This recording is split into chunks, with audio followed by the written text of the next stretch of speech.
I'll be the last one left when the lights go out.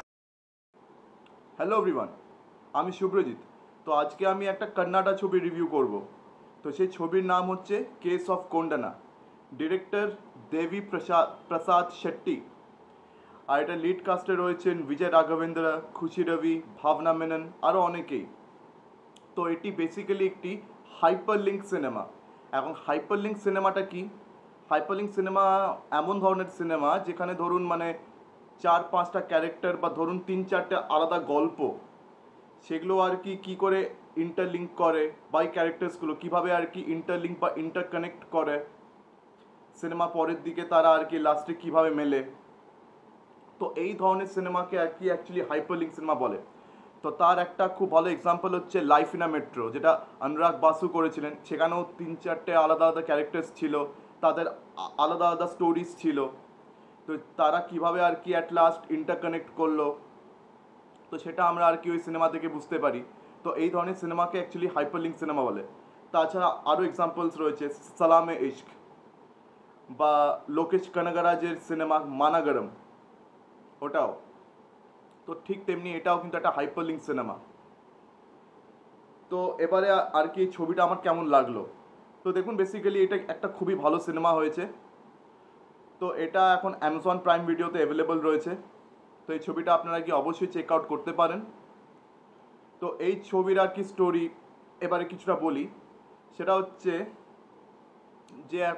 যে একটা মানে আপনার নর্থ ইন্ডিয়া থেকে একটা লোক রয়েছে, মানে সে আর কি একটু গরিব ছেলে, মানে ছেলেটা খুবই গরিব। তো তার স্ত্রী রয়েছে, তার একটি মেয়ে আর একটা ছেলে রয়েছে। সে ছেলেটা অসুস্থ। তো তার ট্রিটমেন্ট করাতে আর কি সে একটি হসপিটালে যায়। তো সেখানে তাকে ডক্টর বলে যে 5 থেকে 10 লাখ লাগবে ট্রিটমেন্টের জন্য। তো ওই ছেলেটার আর কি একটা স্টোরি রয়েছে। এদিকে আবার আরেকটা ছেলে যে সবে সবে আর কি পুলিশ ফোর্স জয়েন করেছে, অনেক আর কি টাকা পয়সা খাইয়ে এসআই এর পোস্টে আর কি সে জয়েন করেছে। তো আর কি তার এখনও অনেক টাকা পয়সা আর কি জমা দেওয়া বাকি আছে। আর তার ইতিমধ্যে একটা গ্যাংস্টারের সঙ্গে একটা ঝামেলা লেগে গেছে। তো এখন সেই ছেলেটাও আর কি একটা জায়গায় ফেঁসে গেছে। আর ওদিকে একজন লেডি ইন্সপেক্টর রয়েছেন, যার রোল এখানে ভাবনা মেনন প্লে করছেন। তো ওনার হাতে এখন কটা কেসেস এসছে, সিরিয়াল কিলিংয়ের কেসেস। মানে কীরকম যে মানে একটা খুনি বা অনেকগুলো খুনি মিলে ধরুন বাড়িতে ঢুকছে, ঢুকে আর কি মাথায় জোর তার বাড়ি মেরে চলে যাচ্ছে। তো আর কি সেই কেসেসগুলো মানে ঠিকভাবে সলভ করতে পারছে না কেউ। এখন মানে বিশেষ কোনো ক্লু নেই।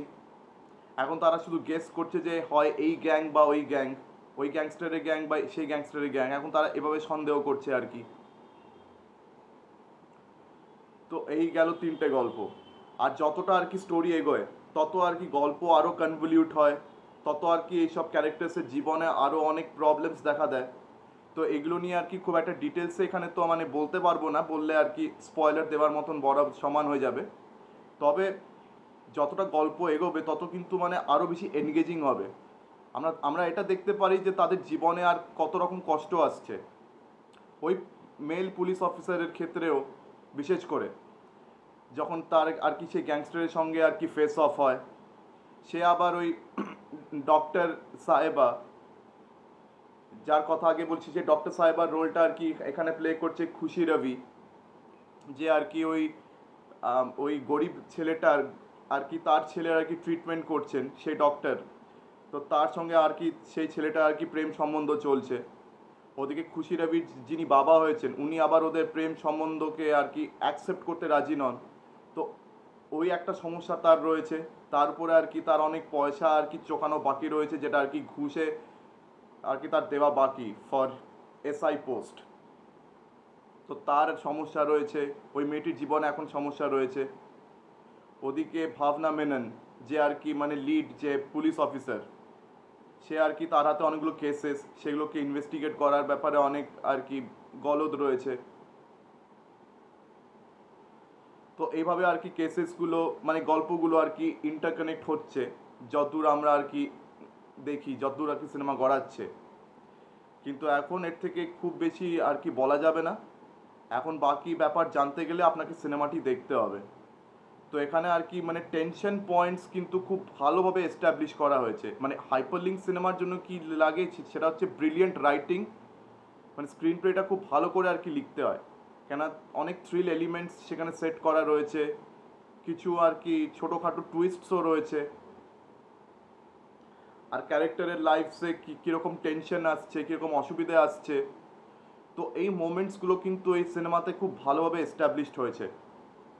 হাইপারলিঙ্ক ছবি আমাদের এখানে আগেও হয়েছে, কিন্তু তাও যে খুব ফ্রিকুয়েন্টলি হয় তা কিন্তু না। মানে বলিউডে বিশেষ করে হাইপারলিঙ্ক সিনেমা কিন্তু খুব একটা ফ্রিকুয়েন্টলি হয় না। মানে সাউথ ইন্ডাস্ট্রিতে কিন্তু আমি দেখেছি হাইপারলিঙ্ক ছবি অনেক হয়েছে। এই যেমন মানাগারম, কুরাঙ্গু বোম্মাই, শত্রু, তারপরে আরেকটা মাঝখানে কি ছিল, হ্যাঁ ব্রোচেবারে বরুরা, ব্রোচেবারে বরুরা এসেছিল, যার আর কি হিন্দিতে খুবই একটা ক্র্যাপি রিমেক হয়েছিল। ওই সিনেমাটা কি যেন নাম ছিল, ভেল্লে, ওই সানি দেওলের ছেলেকে নিয়ে। তো যাই হোক, আবার মানাগারমেরও একটা খুবই জঘন্য রিমেক হয়েছিল হিন্দিতে, মুম্বাইকার।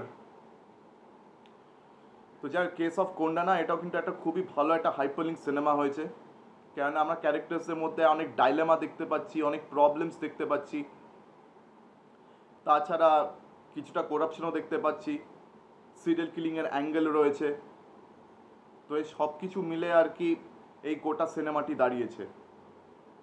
তো মানে অনেকগুলো টেনশনস রয়েছে, অনেকগুলো থ্রিল এলিমেন্টস রয়েছে, সবার জীবনে কিছু না কিছু একটা প্রবলেম রয়েছে।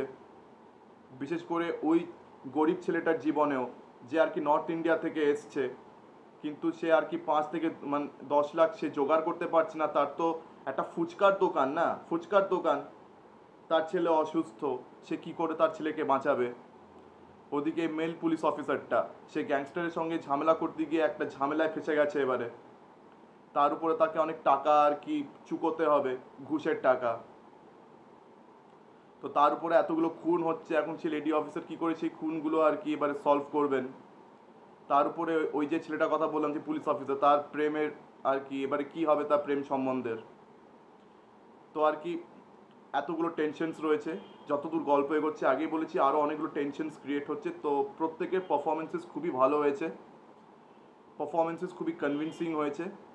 আর সবথেকে ভালো জিনিসটা সেটা হচ্ছে রাইটিং এক্সিকিউশন। মানে অনেক সিনেমাতে আমরা দেখে থাকি যে ধরুন পারফরমেন্সেস খুব ভালো হচ্ছে, কিন্তু অনেক সময় রাইটিং এক্সিকিউশন এগুলো আর কি খাপে খাপে মেলে না। কিন্তু এই ছবির বেলায় কিন্তু সেই জিনিসটা আমরা দেখতে পাই না। এখানে রাইটিং এক্সিকিউশন খুবই ভালো হয়েছে। আর এটার যে বাজেট খুব একটা বেশি তাও কিন্তু না। মানে কন্নাডা ইন্ডাস্ট্রি এই বিজয় রাঘবেন্দ্র, খুশি রবি বা ভাবনা মেনন, এরা যে খুব একটা কেউ নাম করা তা না। হ্যাঁ, ভাবনা মেনন তবু নাম করা একজন আছেন, তবে উনি এমন কিছু বড় আর কি স্টার অ্যাক্ট্রেস নন। তো এই ছবিতে আর কি সেরকম স্টার কাস্ট বলতে কেউ নেই, আর এই ছবিটা বাজেটও খুবই কম। তো এই ধরনের সিনেমা আর কি দেখলে আমরা এটা বারবার আর কি রিয়েলাইজ করি যে একটা ভালো আর কি স্ক্রিপ্ট বা একটা ভালো স্ক্রিন প্লে লেখার জন্য খুব আর কি 100 কোটি 200 কোটি বাজেট খরচা করতেই হবে, এটা কোথাও লেখা নেই। তো আপনাদেরকে অবশ্যই আমি রেকমেন্ড করবো এই ছবিটা আপনারা অবশ্যই দেখুন, অ্যামাজন প্রাইম ভিডিওতে রয়েছে, বা আপনারা টরেন্ট থেকে ওই ছবিটি আরামসে পেয়ে যাবেন। তো যারা যারা আর কি এই ছবিটি দেখেছেন তো অবশ্যই কমেন্ট সেকশনে আমাকে জানান যে কেমন লেগেছে। আর যা যা দেখেননি প্লিজ আর কি দেখুন, দেখে তারপরে পরে আমাকে জানান। তো আজকের জন্য ভিডিওটা এখানেই শেষ করছি, চোখ রাখুন পরবর্তী ভিডিওতে। আর হ্যাঁ, যদি আমার এই ভিডিওটি ভালো লেগে থাকে তো অবশ্যই লাইক করুন, শেয়ার করুন, আর চ্যানেলটিকে সাবস্ক্রাইব করতে ভুলবেন না। আজকের মতন টাটা, চোখ রাখুন পরবর্তী ভিডিওতে।